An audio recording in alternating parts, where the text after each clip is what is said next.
There's going to be another ceremony, I'm sure, on the Mount of Olives, and that will be probably the ashes that'll be used more directly on the building of the temple. This is me on the Mount of Olives. You can see the Temple Mount across the valley.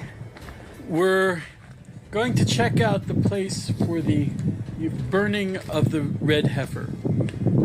That where we're standing now is the place of the burning of the red heifer.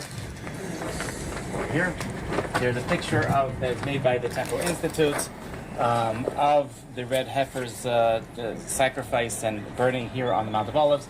This is where we're standing now, and then the Talmud discusses a bridge that went across the Kidron Valley below us and into the temple that was directly on the other side.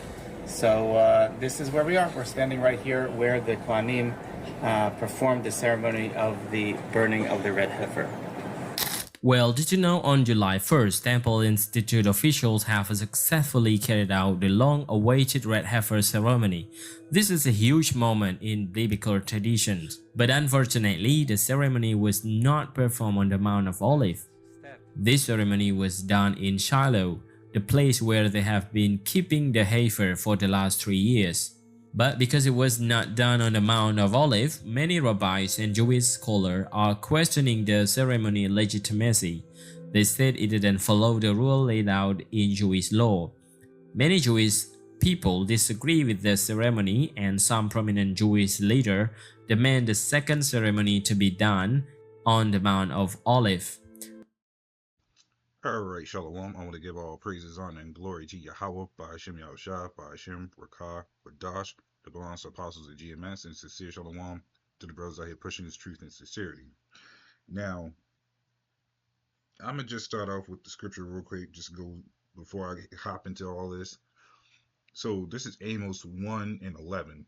It says, "Thus saith the Lord, for 3 transgressions of Edom, and for 4, I will not turn away the punishment thereof, because he did pursue his brother with the sword, and did cast off all pity, and his anger did tear perpetually, and he kept his wrath forever."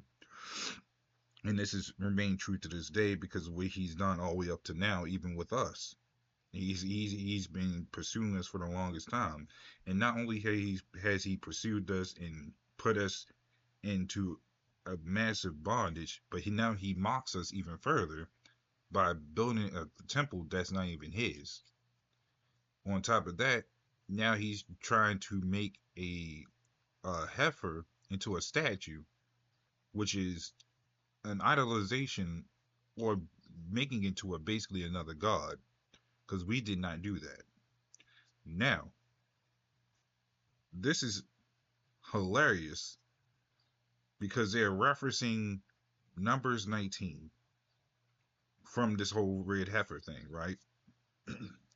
So, the Lord has a sense of humor, because, actually, before I go to that part, let's read Numbers 19. I'm going to try to make this sweet as possible, or not, more so quick, because I won't be all day on this. So when you read it to 19, you have the question, what is the statue of the red heifer, right? So it's the statue of the red heifer is a significant part of the Jewish law, particularly in relation to the temple. It requires the sacrifice of a flawless red heifer, which is a cow, and the cow is not actually red. It can look reddish. It's actually brown, which is then, or like how we would say ruddy. So to continue, it says, which is then burned to produce ash that are used for purification. Right?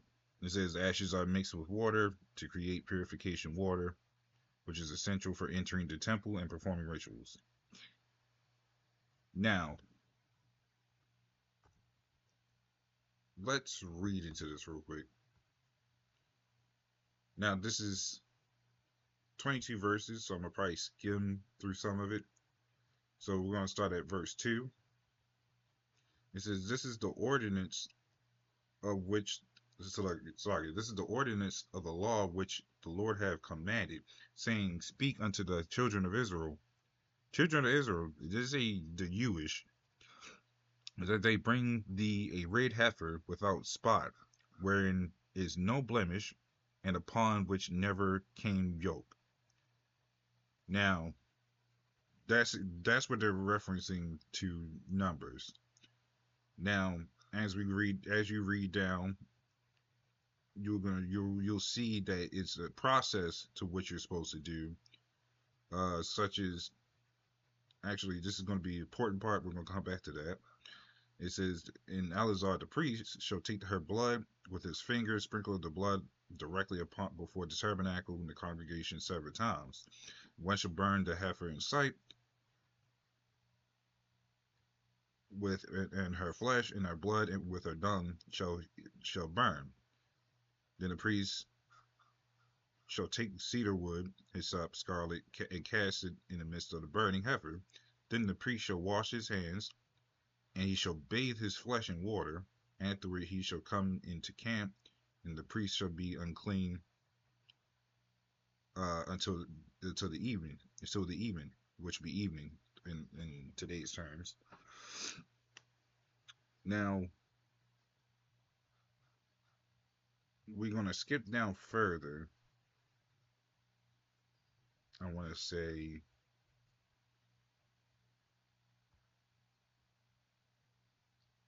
let's see. This is basically going into, "Whosoever toucheth the dead body of any man that is dead, and purify not himself, defileth the tabernacle of the Lord, and that the soul shall be cut off from Israel, because the water of separation was not sprinkled upon him. He shall be unclean, and his uncleanness is yet upon him." Now, there is something funny with this, because they talk about not doing this ritual on Mount of Olive. Now, the Lord has a sense of humor with this, because not only is Esau trying to imitate what we've done, he can't even get the place right. The Lord had it to where they can't even do the ritual on the place that they want, and then they talk about doing a redo. Now, what if I told you that ritual never took place on the Mount of Olive? Now, scrolling back up to verse 3, this is the important part. It says, "And ye shall give her unto Eleazar the priest, that he may bring her forth without the camp," which means outside the camp when going into it, "and one shall slay her before his face." Now, when you read into it, there's a precept actually that explains where this goes further to. Let me see. It was still in Numbers, funny enough. I believe it was 13 and 26. Right here. And it says, and this is a direct precept to it that continues it. And it says, "And they went and came to Moses and to Aaron and to all the congregation of the children of Israel unto the wilderness of Paran, to Kadesh, and brought back word unto them, and unto all the congregation shewed them the fruit of the land." Now,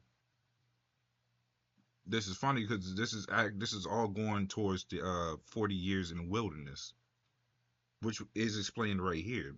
All the Numbers is about the 40 years in the wilderness coming out of Egypt. Now, the wilderness of Paran to Kadesh. Now, they say Mount of Olive, right? Let us see where Mount of Olive is on the map. This would be the funny part. We'll go right here.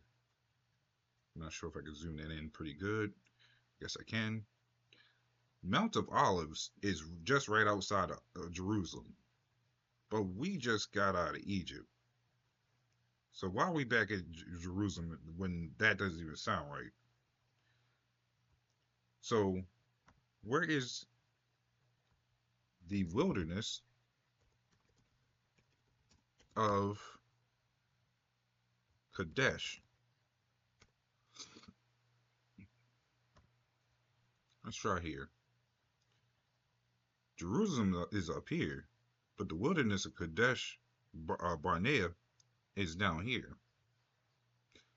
Or you know what? Let's say the wilderness of Paran. Let's see what that's at, because they're going to Kadesh.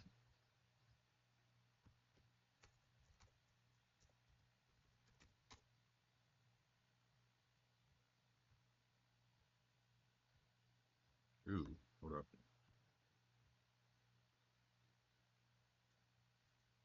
Kadesh. Okay, now this makes more sense because the wilderness of Paran is here, but Kadesh is above, which means they're further down, further away from Jerusalem. Now this makes more sense. So how do you have the Mount of Olive right outside of Jerusalem when they're referencing numbers, which all of numbers is talking about 40 years in the wilderness during our time of rebellion? So a lot of that doesn't make sense, which is just all lies. So they can't even get the place right. They can't even get their own place that they set up ain't right. So this is just hilarious. It's just lies on top of lies, and everything that we take physical, we turn spiritual. Everything they take spiritual, they turn physical. Think about it. We didn't have a red heifer statue, but they're trying to put one into a temple as a symbol of purification of a place that cannot be purified because it's not even by them. And on top of that, it can't be purified anyways because we're not in the rulership. The Lord hasn't set us back up yet. So we doubt. So even with all this stuff that they keep trying to pull out, the the information does not add up to what they're saying. So they trying to be quote unquote the real news, and they're failing at that. Of course, no one bats our question any of this stuff, but when it comes to us, we'll question the hell out of it because we know it's nothing but phonetry. With Esau, his power has always been made up of imitation that he cannot fully grasp or attain because it is a borrowed power off of borrowed time. So yeah, that was pretty much all in that. So Lord willing, this is a little edifying with that. Shalom.